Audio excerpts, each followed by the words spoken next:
Hello students, previous lecture में हमने vector को ऐड करना सीख लिया था। उसमें हमने देखा था जब हम दो वेक्टर को ऐड करते हैं तो जो रिजल्टेंट है वो कितना होता है और जो रिजल्टेंट है वो किसी वेक्टर के साथ कितने एंगल पे आता है। यानी हमने मैग्नीट्यूड और डायरेक्शन रिजल्टेंट की दोनों ही कैलकुलेट करना सीख लिया है।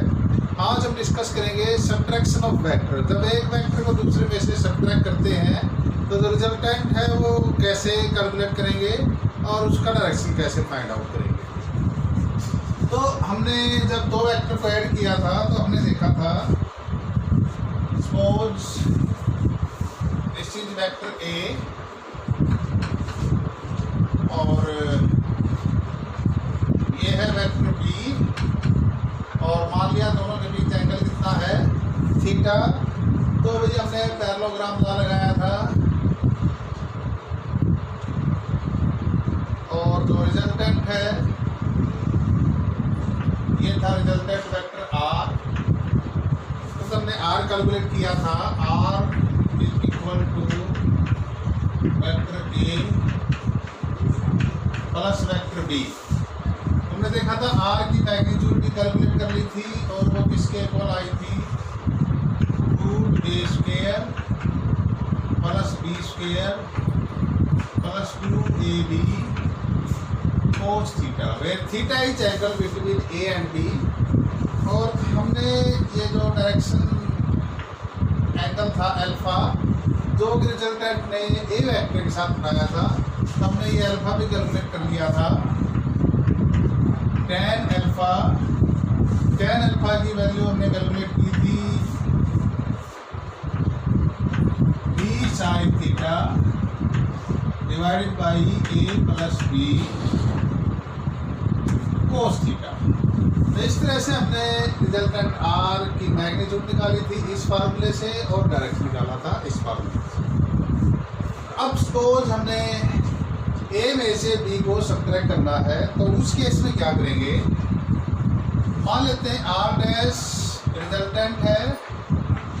जब हम a को b में से सब्ट्रैक्ट करते हैं तो r डैश किसके इक्वल होगा, vector a minus vector b। तो इस तरह से हम सब्ट्रैक्ट करेंगे, r dash is equal to a minus b। मान लिया r डैश रिजल्टेंट है जब हमने b को a में से सब्ट्रैक्ट किया। फिर हम a को b में से सब्ट्रैक्ट कर सकते हैं तो देखेंगे वो वैल्यू सेम आती है, डिफरेंट आती है, डायरेक्शन सेम आता है या डिफरेंट आता है। तो सबसे पहले हम इसके बारे में डिस्कस करते हैं। मान लेते हैं ये है वेक्टर a और ये वेक्टर b है, दोनों के बीच में एंगल है थीटा और हम a में से b को सब्ट्रैक्ट करना चाहते हैं। तो हम थोड़ा सा यदि हम एनालाइज करें, थोड़ा सा सोचें तो हम ये देख सकते हैं कि ये जो सब्ट्रैक्शन है इसको हम एडिशन में कन्वर्ट कर सकते हैं। कैसे, r डैश इसको हम ऐसे लिख सकते हैं a प्लस माइनस b। यानी कि यदि a वेक्टर में माइनस b वेक्टर को जोड़ दें तो हमारा रिजल्टेंट आएगा r डैश। तो एक तरह से हमने क्या किया, जो सब्ट्रैक्शन था उसको हमने एडिशन में कन्वर्ट कर लिया।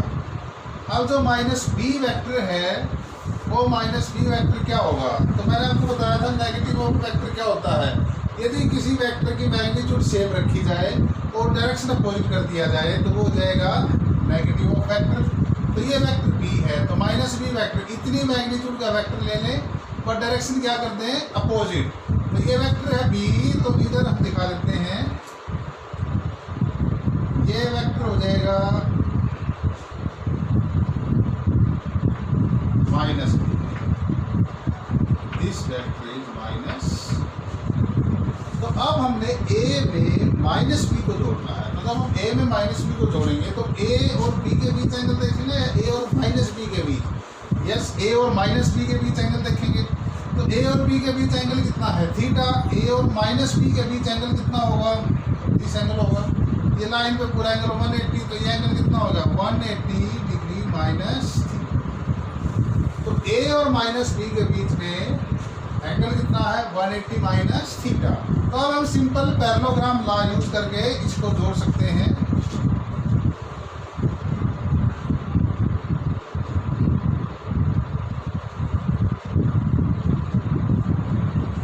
पैरेललोग्राम बना लिया हमने दोनों वेक्टरों को लेते हुए। ये वेक्टर ए और ये वेक्टर है माइनस बी। तो पैरेललोग्राम लॉ क्या कहता है, दोनों की टेन जहाँ से मिल रही है वहीं से रिजल्टेंट निकालो। ये हो गया रिजल्टेंट आर डैश।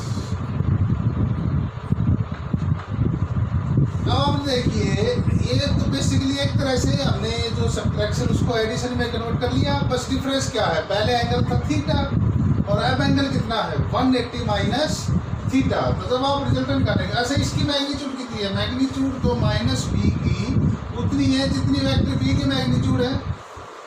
तो सिमिलरली हम इस फार्मूले को यूज करके है, क्योंकि ये फार्मूला एडिशन का है, तो यहाँ पे ये वेक्टर भी क्या हो रहे हैं, ऐड हो रहे हैं।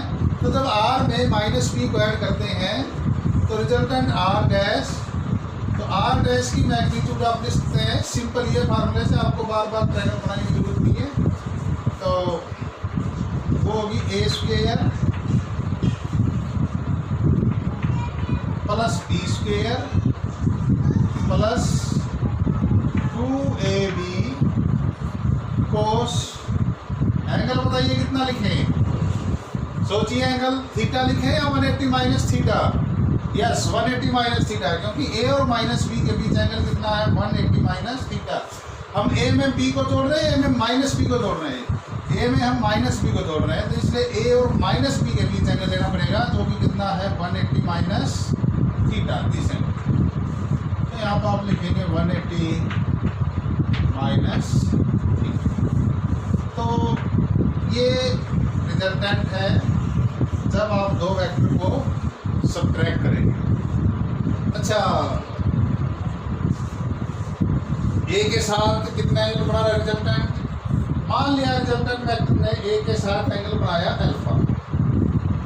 Let this angle is alpha. तो फिर भाई आप tan अल्फा निकाल सकते हैं। tan alpha in case of subtraction कितना होगा, बी साइन एंगल बोलिए थीटा या 180 माइनस थीटा, क्योंकि आप माइनस बी और ए को ऐड कर रहे हैं, तो आप एंगल लिखेंगे 180 minus theta divide by A plus B, और यहाँ पे क्या हो जाएगा कोस 180 माइनस। तो ये मैग्नीट्यूड है रिजल्टेंट की और ये डायरेक्शन है। यदि बी के साथ एंगल निकालना हो तो सिंपल ए की जगह बी और बी की जगह ए इंटरचेंज कर सकते हैं, और आप बी के साथ एंगल भी निकाल सकते हैं। यहाँ पे मान लिया बी के साथ एंगल बन रहा है beta, what is alpha, alpha is angle between R dash and vector A. Beta is angle between r dash and vector b। तो tan बीटा किसके इक्वल है, tan बीटा आप निकाल सकते हैं आसानी से। b की जगह a लिखते हैं, ये लोग b की जगह a लिख दिया साइन 180 माइनस थीटा। a की जगह b लिखते हैं b, और b की जगह a लिखते हैं कोस 180 माइनस थीटा। तो ये एंगल है रिजल्टेंट का। तो इस तरह से आप जो वेक्टर है उनको सब्ट्रैक्ट कर सकते हैं। अब ये क्वेश्चन सोल्व करते हैं।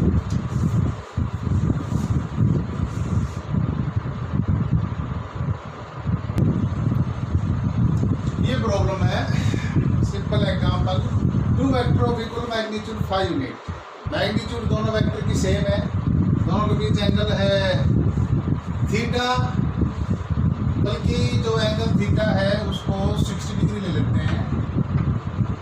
दोनों के बीच, दोनों वेक्टरों के बीच एंगल है 60 डिग्री। तो आपको दोनों वेक्टरों की सम की मैग्नीट्यूड निकालनी है और डिफरेंस की मैग्नीट्यूड निकालनी है। आइए इसको सोल्व करते हैं। पहले बताइए जब दोनों वेक्टरों को सम करते हैं तो मैग्नीट्यूड है आर इक्वल टू क्या फार्मूला है A square plus B square plus 2ab cos theta theta is angle between A and B और थीटा कितना है 60 डिग्री। तो यहाँ पर आप लिख सकते हैं ए स्क्वायर। अच्छा मैग्नीट्यूड कितनी है 5 तो ए की मैग्नीट्यूड है 5 का स्क्वायर प्लस बी की मैग्नीट्यूड भी कितनी है 5 का स्क्वायर प्लस 2ab 2 इंटू ए कितना है 5 बी की कितना है 5 cos 60 into cos 60 degree under the root. तो ये आर हो जाएगा 5 square plus 5 square plus 2 into 5 square into cos 60 की वैल्यू याद करें टेबल मैंने आपको बताई है cos 60 होता है 1/2 2 से 2 कैंसल अंडर द रूट। तो आप देखिए 5 स्क्वायर तो 5 स्क्वायर स्क्वायर रूट से बाहर लेंगे स्क्वायर रूट से जब स्क्वायर क्वांटिटी को बाहर लेंगे तो पावर 1 बाहर जाएगी अंदर क्या बचेगा 1 + 1 + 1 3 यानी √3। तो जब दोनों वेक्टरों को जोड़ा तो मैग्नीट्यूड आई 5√3। ये तो था ए पार्ट। बी पार्ट जब सब्ट्रैक्ट करेंगे तो मैग्नीट्यूड आर डैश। तो अभी थोड़ी देर पहले मैंने आपको फार्मूला बताया जब दो वेक्टरों का डिफरेंस लेते हैं एक को दूसरे में सब्ट्रैक्ट करते हैं ए में से बी को घटाएंगे तो क्या था ए स्क्वायर याद कीजिए plus B square plus 2ab cos 180 minus theta और थीटा कितना है 60 डिग्री यानी cos 180 माइनस 60 डिग्री। तो अब यहाँ पे देखिए ए की वैल्यू कितनी है 5 स्क्वायर प्लस बी की कितनी है 5 2ab 5 और बी भी 5 into 5 square cos 180 minus theta याद कीजिए cos 180 minus theta second quadrant में cos होता है माइनस। तो cos 180 माइनस 60 माइनस cos 60 और cos 60 कितना 1/2 तो माइनस आया माइनस 1/2 2 से 2 कैंसल तो माइनस 5 का स्क्वायर माइनस और 5 स्क्वायर तो ये दोनों कैंसिल हो जाएंगे ये रूट में है और 5 स्क्वायर का रूट वो कितना आएगा 5। तो आपने देखा दोनों दो वेक्टरों को ऐड किया दोनों की मैग्नीट्यूड सेम थी एंगल 60 डिग्री था रिजल्ट आया 5√3। और जब दोनों वेक्टरों को सब्ट्रैक्ट किया दोनों की मैग्नीट्यूड सेम थी एंगल था वही था दोनों ए और बी के बीच में। तो सब्ट्रैक्शन का ये फार्मूला था तो रिजल्ट कितना आया 5। तो आपने देखा वेक्टर 5 प्लस वेक्टर 5 मतलब कितना सरप्राइजिंग रिजल्ट आ रहा है। एक वेक्टर में दोनों की मैग्नीट्यूड सेम है पहले की 5 दूसरे की 5 और सब्ट्रैक्ट किया तो भी आंसर कितना आया 5।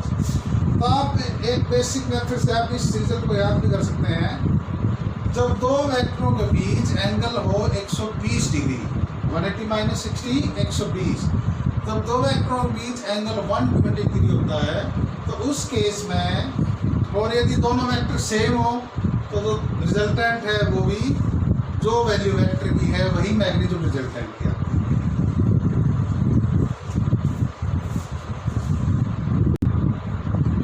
क्या a plus B vector b plus a के इक्वल होता है? आइए चेक करते हैं इसको। मान लिया ये है वेक्टर a और ये है वेक्टर b। तो एक पैरेललोग्राम बनाते हैं वेक्टर a को पहले यहाँ प्लेस करते हैं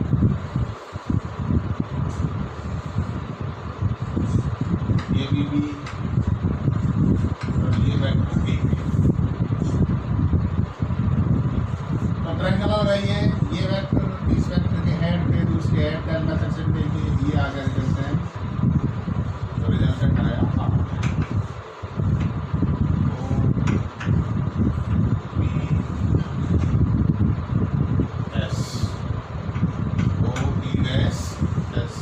तो आप देखिए ट्रायंगल OPS से क्या लिख सकते हैं triangle OPS using triangle of vector addition. ये दोनों वेक्टर सेम ऑर्डर में है वेक्टर ए और वेक्टर बी सेम ऑर्डर में है, और जो ट्रायंगल की two vector are represented by two side of triangle taken in same order, then the resultant is given by r, तो r is equal to this plus this. तो आप ले सकते हैं a plus b is equal to r। Again इस triangle में लगाइए vector addition, this plus this equal to this, triangle OP'S। तो इसमें आप क्या ले सकते हैं वेक्टर b, पहले b आया b प्लस a, और ये साइड अपोजिट ऑर्डर में है, b plus a equal to r। तो इन दोनों रिजल्टेंट से आप क्या ले सकते हैं a plus b equal to b plus a। This is called commutation law of vector addition. तो आप चाहे a प्लस b लिख दें या b प्लस a लिख दें, एक ही चीज़ है, रिजल्टेंट जो वो सेम आता है। और a माइनस b और b माइनस a के बारे में देखें तो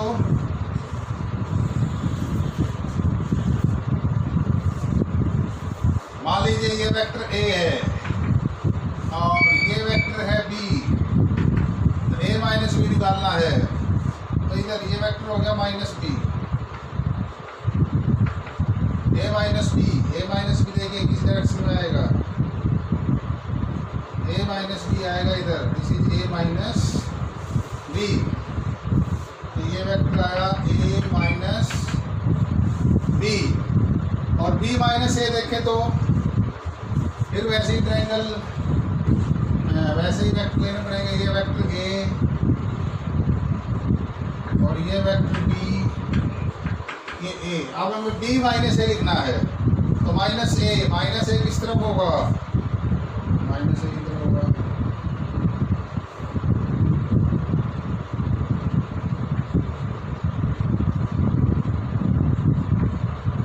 ये वेक्टर है माइनस b, सॉरी ये वेक्टर माइनस a,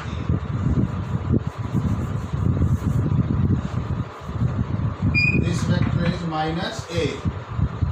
अब आपको क्या करना है, ये तो था a माइनस b, अब आपको b माइनस a करना है। तो b में जब आप माइनस a को जोड़ेंगे इस वेक्टर में इसको, तो पैरेललोग्राम बनाएंगे,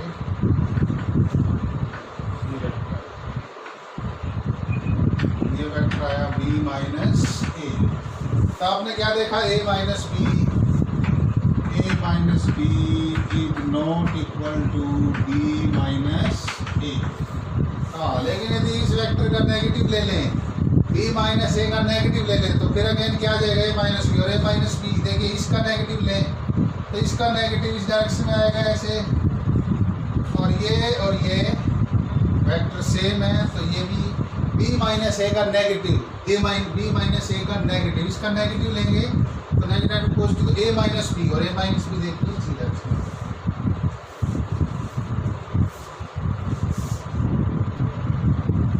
next topic is resolution of vector. Vector को कंपोनेंट में जब हम रिजोल्व करेंगे तो कैसे ले सकते हैं, जो स्केलर नंबर हैं, जैसे मान लो 5 है, 5 को आप लिख सकते हैं 3 प्लस 2, 1 प्लस 4, 4 प्लस 1, 2.5 प्लस 2.5। इस तरह से बहुत सारे कंपोनेंट को आप रिजोल्व करके लिख सकते हैं। उसी तरह से कोई भी जो वेक्टर है उसको आप बहुत सारे कंपोनेंट में रिजोल्व करके लिख सकते हैं, लेकिन जो हमारे काम के हैं वो है रेक्टेंगुलर कंपोनेंट। तो जब आप वेक्टर को रिजोल्व करके लिखते हैं, सपोज वेक्टर ए है, तो वेक्टर ए को आप लिख सकते हैं b प्लस c, आप इसको लिख सकते हैं वेक्टर d प्लस e। इस तरह से अलग अलग बहुत सारे कंपोनेंट बना के आप इसको लिख सकते हैं, और इनफाइनाइट वे में आप इसको रिजोल्व कर सकते हैं। जैसे समझें सपोज ये वेक्टर ए है, तो इस वेक्टर ए को मैं ऐसे कंपोनेंट बनाऊं और ऐसे कंपोनेंट बनाऊं, ठीक है। तो आप देखिए ट्रायंगल अगर ये this plus this equal to this, तो मान लें ये वेक्टर बी और ये वेक्टर सी। इस तरह से और बहुत सारे मेथड से मैं रिजोल्व कर सकता हूँ। मैंने एक वेक्टर ऐसे ले लिया, ये वेक्टर हो गया डी और ये वेक्टर हो गया ई, तो मैं इसको लिख सकता हूँ डी प्लस ई। इस तरह से और इनफाइनाइट तरीके से आप इसको कंपोनेंट में रिजोल्व करके रख सकते हैं। लेकिन हमारे जो काम के हैं वो है रेक्टेंगुलर कंपोनेंट। तो जैसे ये ए है, एक ये दो कंपोनेंट हो गए बी प्लस सी, ये कंपोनेंट हो गया डी प्लस ई। और ये जरूरी नहीं कि आप 2 ही कंपोनेंट में 3 कंपोनेंट बना लो, 4 बना लो, 5 बना लो। तो इस तरह से आप जो वेक्टर है उसको बहुत सारे वे में रिप्रेजेंट कर सकते हैं। लेकिन हम डिस्कस करेंगे बेसिकली किसको, रेक्टेंगुलर कंपोनेंट को, ऐसे कंपोनेंट जो एक दूसरे के साथ 90 डिग्री को होते हैं। तो पहले डिस्कस करते हैं रेक्टेंगुलर कंपोनेंट्स। रेक्टेंगुलर कंपोनेंट्स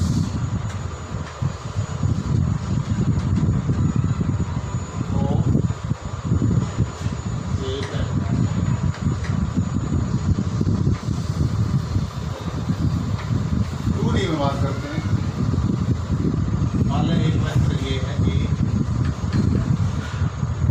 तो मैं 2 रेक्टेंगुलर एक्सिस लूंगा।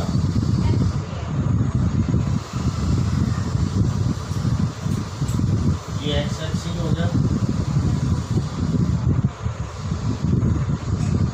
This is X axis and this is Y axis, and you know X axis and Y axis they are mutually perpendicular to each. मान लेते हैं जो ए वेक्टर है वो एक्स एक्सिस के साथ एंगल मारा, तो हम इसके जब रेक्टेंगुलर कंपोनेंट बनाएंगे, रेक्टेंगुलर कंपोनेंट वो कंपोनेंट जो है दूसरे के परपेंडिकुलर। तब देखिए सिंपली आपको दिखाई दे रहा है यहाँ पे, आप यहाँ से परपेंडिकुलर ड्रा कर दीजिए। तो आप एक तो ये वेक्टर ले लीजिए और एक ये वेक्टर ले लीजिए। इसको हम मान लेते हैं A1 वेक्टर या AX वेक्टर मान लो इसको, और इसको मान लेते हैं AY वेक्टर। और अब आप ट्रायंगल ना लगाइए और मुझे बताइए वेक्टर A को मैं कैसे लिख सकता हूँ। हम वेक्टर A को लिख सकते हैं vector A equal to AX vector plus AY vector. अब जो यूनिट वेक्टर है उसको इंट्रोड्यूस कर लेते हैं। मान लिया एक्स एक्सिस का वेक्टर है आई कैप,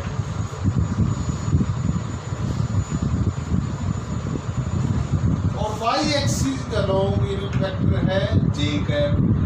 इस डायरेक्शन में, तो इस डायरेक्शन में minus A cap, I cap इस डायरेक्शन में, तो इस डायरेक्शन में माइनस आई कैप। और ये unit vector they are used only for direction and their magnitude is 1। I cap की मैग्नीट्यूड आपसे पूछे कोई कितनी है 1, जे कैप की मैग्नीट्यूड पूछे कितनी है 1। इनफैक्ट कोई भी यूनिट वेक्टर हो, हर एक यूनिट वेक्टर की मैग्नीट्यूड कितनी होगी 1। तब पहले एक बार ये जो AX और AY है इनकी मैग्नीट्यूड फाइंड आउट करते हैं कितनी है। फिर जो वेक्टर है उसको हम उसकी मैग्नीट्यूड को यूनिट वेक्टर से मल्टीप्लाई करके उसको प्रिंट कर सकते हैं। यानी कि मैं सोचता हूँ AX वेक्टर को कैसे लिखा जा सकता है, AX की मैग्नीट्यूड कितनी है into unit vector AX vector का नाम कितना है आई कैप। इसी तरह से AY को कैसे लिख सकता हूँ AY इनटू जे कैप।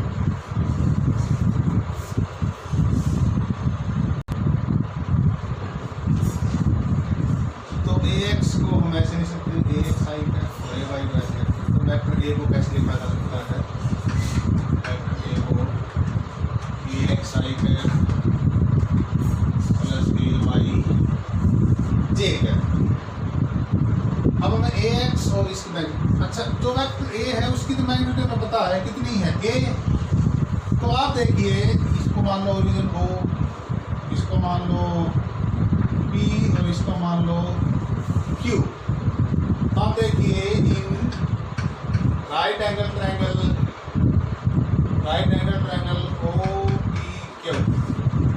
OPQ में देखिए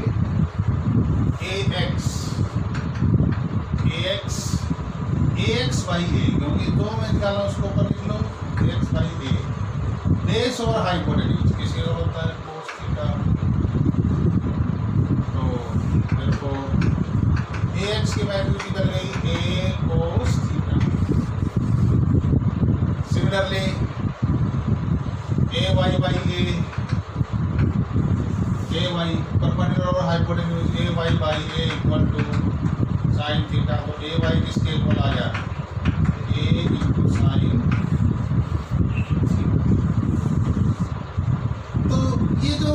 ए था जिसके हमने दो रेक्टेंगुलर कंपोनेंट बनाए थे ए एक्स और ए वाई, जो हमें पता चल गए, तो हम वेक्टर ए को कैसे लिख सकते हैं? ये इक्वेशन है, ये इक्वेशन पहले तो आप लिख सकते हैं vector A equal to A X की जगह क्या लिखूं? ये 2 और ये 3। ए एक्स की क्या लिखूं बताओ? ए एक्स की जगह सकता हूँ ए कोस थीटा आई है, प्लस ए वाई की जगह क्या लिख सकता हूँ? ए साइन थीटा जी। तो ये वेक्टर को मैं ऐसे प्रिंट कर सकते हैं, ये वेक्टर का कंपोनेंट है एक्स एक्सिस का लो, और ये ए वेक्टर का कंपोनेंट है वाई एक्सिस का लो। अब यदि हम इसकी ए की मैग्नीट्यूड निकालना चाहें कंपोनेंट की टर्म में, तो वो भी निकाल सकते हैं। कैसे? राइट एंगल ट्रायंगल है, this angle is 90 degree, A की मैग्नीट्यूड इसका स्क्वायर पाइथागोरस थ्योरम लगाओ, यूजिंग पाइथागोरस थ्योरम।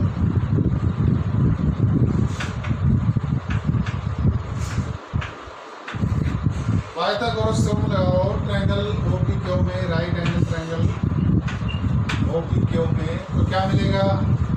एक्स का square equal to A Y square equal to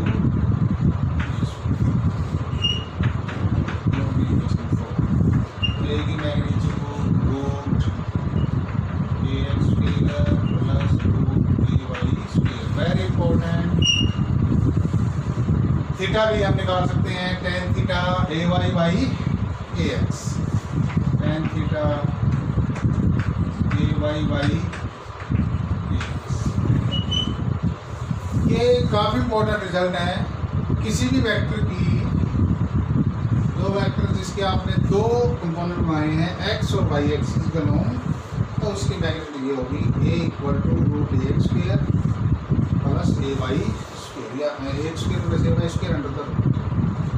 आप सिंपली 2 और 3 को स्क्वायर करके ऐड करो, squaring and adding 2 and 3, A X square A square cos square theta, A Y square A square sine square theta, add करो दोनों को, A X square plus A Y square, A square common आ जाएगा, cos square theta plus sign square theta 1, तो result आपका यही आ जाएगा, आपका यही रिजल्ट आ जाएगा। इसको आप ऐसे लिख सकते हैं। तो किसी भी वेक्टर की मैग्नीट्यूड आपको निकालनी हो तो आप इस इक्वेशन से निकाल सकते हैं। इनफैक्ट जब आप 2D में बात कर रहे हो, एक्स और वाई एक्सिस का लोन कंपोनेंट हो, अभी हम थोड़ी देर में जनरलाइज करेंगे इस रिजल्ट को। मान लिया 3 रेक्टेंगुलर एक्सिस हो, एक्स वाई और जेड जो एक दूसरे के म्यूचुअली परपेंडिकुलर है, तो उस केस में आप वेक्टर के 3 कंपोनेंट बना गए, तो वो 3D में हम डिस्कस करेंगे अभी। तो पहले आप इसको नोट कर लीजिए। अच्छा, जब हम वेक्टर के कंपोनेंट बना रहे हैं, आप देखिए ये जो वेक्टर है, तो इसके कंपोनेंट एक तो इधर बना और एक कंपोनेंट ये बना, इसको आप यहाँ शिफ्ट कर सकते हैं ऐसे। ये ए वाई, तो ये भी कितना ए वाई, और ये ए एक्स कितना आया? ए एक्स की मैग्नीट्यूड कितनी आई? ए कोस थीटा। ए वाई की मैग्नीट्यूड कितनी आई? ए साइन थीटा। तो अभी हम बार बार ये इक्वेशन नहीं लिखेंगे। सिंपल जब वेक्टर के रेक्टेंगुलर कंपोनेंट बनाने हैं, तो जैसे मान लो ए वेक्टर है, हमें इसके रेक्टेंगुलर कंपोनेंट बनाने हैं और हमें ये एंगल थीटा पता है, तो इस वेक्टर का कंपोनेंट उस एक्सिस के साथ, जिस एक्सिस के साथ ये एंगल थीटा बना रहा है, उधर हमेशा कितना होगा? कोस। और उसके दूसरी साइड यानी जो परपेंडिकुलर एक्सिस है इसके, उधर कितना होगा? जिसके साथ एंगल बन रहा 90 माइनस थीटा, उधर कंपोनेंट होगा साइन। तो ये लॉजिक आप याद रख सकते हैं। तो ए का कंपोनेंट जिधर एंगल थीटा बन रहा है, ए का कंपोनेंट इधर जिस लाइन के साथ एंगल थीटा बना रहा है, इस लाइन का नाम हमेशा कितना होगा? ए कोस थीटा। और इधर कितना होगा? ए साइन थीटा, यानी जिधर एंगल बन रहा 90 minus.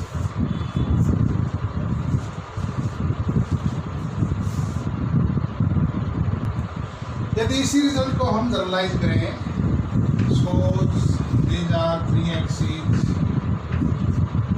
x y z, they are mutually perpendicular to each other. तो ये तीनों एक्सिस एक दूसरे के म्यूचुअली परपेंडिकुलर है। एक्स और वाई के बीच में एंगल 90, इसके बीच में 90, इसके बीच में 90। आप एक तरह से ये कह सकते हैं, इस तरह से है ये तीन एक्सिस एक्स वाई जेड, ये जेड एक्सिस है। हर एक कोई भी दो एक्सिस लो, हर एक के बीच में एंगल कितना है 90 डिग्री। और मान लो कोई वेक्टर है ए, इसको हमने ए वेक्टर को इस तरीके से फिट किया, इस वेक्टर को। तो अब इस वेक्टर के तीन कंपोनेंट ले सकते हैं, एक एक्स एक्सिस के लॉन्ग, एक वाई एक्सिस के लॉन्ग और एक जेड एक्सिस के लॉन्ग। तो मान लें एक्स एक्सिस में वेक्टर आई कैप, वाई के लॉन्ग जे कैप और जेड के लॉन्ग के कैप। तो हम वेक्टर ए को कैसे लिख सकते हैं, A x I cap plus A Y J cap plus A Z के। तो इस तरह से हम इस वेक्टर को लिख सकते हैं और इसकी मैग्नीट्यूड निकालेंगे। सिमिलरली आप इसको चेक कर सकते हैं कंपोनेंट बना के। तो मैग्नीट्यूड आएगी ए x square plus A Y square plus A Z square. तो ये मैग्नीट्यूड है। अगर एक्स की कोसाइन वगैरह की हम बात करें तो ये एक्स का ए का एक्स के साथ एंगल मान लिया अल्फा, ए का वाई के साथ एंगल मान लिया बीटा और ए का जेड के साथ एंगल मान लिया गामा। तो इस तरह से आप कंपोनेंट के फॉर्म में ये भी लिख सकते हैं, A X equal to A cos alpha, A Y equal to A cos beta and A Z is equal to A cos gamma. तो इस तरह से ये मैंने आपको बताया था, इस कोई भी वेक्टर उसका कंपोनेंट उस एक्सिस के लॉन्ग जिसके साथ एंगल बना रहा है उधर हमेशा क्या होगा, कोस। अब आप इन तीनों को स्क्वायर करके ऐड कर सकते हैं। तो ऐड करने में देखिए क्या आएगा, squaring and adding A X square plus A Y square plus A Z square और इधर ए स्क्वायर तो कॉमन आ जाएगा, A square equal A square और अंदर क्या आ जाएगा cos square alpha plus cos square beta plus cos square gamma. तो आप देखिए इस इक्वेशन से स्क्वेयरिंग बोथ साइड करें तो ये चीज़ और ये चीज़ सेम है। तो आप इससे इसको काट सकते हैं, यानी कि cos square alpha plus cos square beta plus cos square gamma equal to 1। तो ये जो cos alpha cos beta cos gamma, these are also called direction cosine.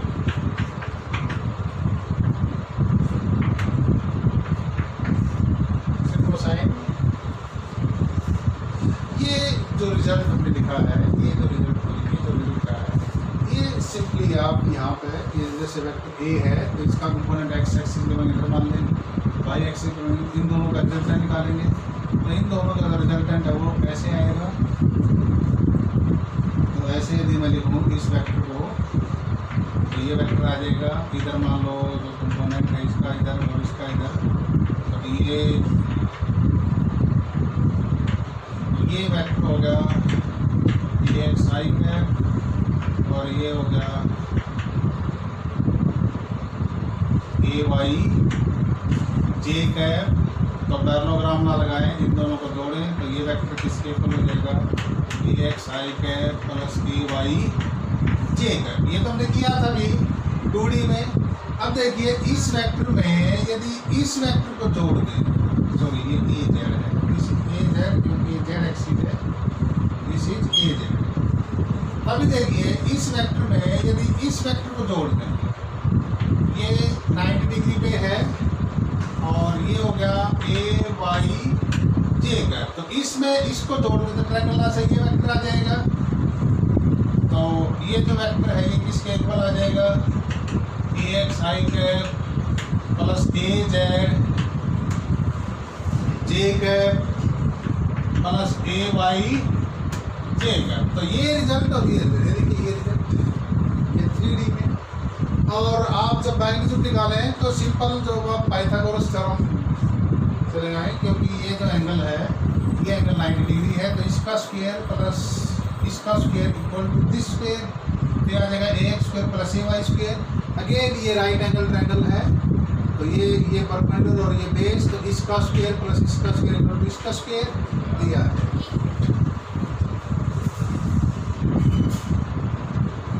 ये थे रिजोल्यूशन ऑफ वेक्टर।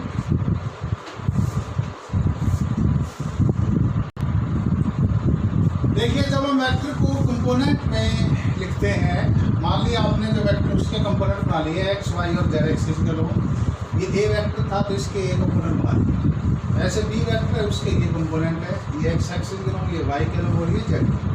अब आपको ए प्लस बी निकालना है। एक तो हमने ए प्लस बी निकाला था दूसरे मेथड जहाँ हमने ट्रायंगल ला और parallelogram law, basically head tail method use करके ए प्लस बी वेक्टर निकाला था, तो उसमें एक फार्मूला यूज हुआ था। आप देखिए यदि वेक्टर को कंपोनेंट में लिख लिया जाए तो उनको ऐड करना बेहद आसान है, सब्ट्रैक्ट करना बहुत ही सिंपल है। तो ऐड और सब्ट्रैक्ट आप बहुत आसानी से कर सकते हैं यदि आपने वेक्टर को किस में लिख लिया, कंपोनेंट में। अब मुझे कैलकुलेट करना है ए प्लस बी, वेक्टर ए ऐसे और वेक्टर बी ऐसे कंपोनेंट के फॉर्म में दिए गए हैं, तो ए प्लस बी क्या होगा, एक्स वाले कंपोनेंट में एक्स वाला जोड़ो, ए एक्स प्लस बी एक्स आई के, प्लस वाई वाले में वाई वाला जोड़ो, ए वाई प्लस बी वाई जे के वाले में के वाला कंपोनेंट करो, यानी जेड एक्सिस दोनों जो कंपोनेंट है उसमें दूसरे वेक्टर का जेड एक्सिस दोनों जोड़ो, A Z plus B Z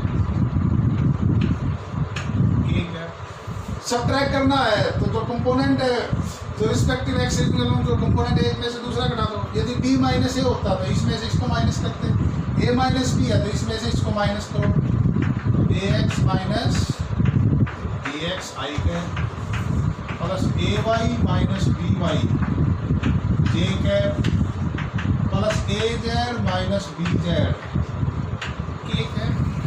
तो आपने देखा कितने सिंपली हम वेक्टर को ऐड और सब्ट्रैक्ट कर सकते हैं यदि वेक्टर किस में दिए गए हों, कंपोनेंट में। अब यहाँ ए एक्स की जगह 2 हो सकता है, मान लें कोई वेक्टर दे दिया ए दे दिया 3 आई कैप, ए एक्स की जगह 3 हो गया, ए वाई की जगह हो गया 4 जे कैप प्लस 5 के कैप। इसी तरह से मान लिया बी वेक्टर दे दिया 5 आई कैप माइनस 2 जे कैप प्लस 3 के कैप। अब देखिए आपको ए प्लस बी करना है तो simple A X plus B X 3 plus 5 8 I cap 4 plus minus 2 तो 4 माइनस 2 क्योंकि ये माइनस निशान इसके साथ क्या आ जाएगा 2 जे कैप 5 प्लस 3 8 के कैप। ए माइनस बी करेंगे तो 3 minus 5 minus 2 I cap, A Y minus B Y 4 minus minus 2 minus minus plus 4 plus 2 ये हो जाएगा 6 जे कैप 5 माइनस 3 2 के कैप। तो इसको आप अपनी कॉपी में सॉल्व कर लें। आज हमने बेसिकली डिस्कस किया वेक्टर को सब्ट्रैक्ट कैसे करते हैं, सब्ट्रैक्ट करने का रिजल्ट हमने डिराइव किया और फिर हमने वेक्टर को कंपोनेंट में रिजोल्व करना सीखा। जब आप वेक्टर को कंपोनेंट में रिजोल्व करते हैं तो बेसिकली हमारे जो इम्पोर्टेंट वे में जब हम वेक्टर को, वैसे तो आप इनफाइनाइट वे में वेक्टर को कंपोनेंट में रिजोल्व कर सकते हैं, लेकिन हमारे काम के हैं रेक्टेंगुलर कंपोनेंट। तो पहले हमने 2 डायमेंशन में रेक्टेंगुलर कंपोनेंट बनाने सीखे, फिर हमने 3 डायमेंशन में वेक्टर को कंपोनेंट रेक्टेंगुलर कंपोनेंट की फॉर्म में लिखा। फिर लास्ट में हमने देखा जब हम वेक्टर को कंपोनेंट फॉर्म में लिख देते हैं तो इनको ऐड करना और सब्ट्रैक्ट करना बेहद आसान हो जाता है।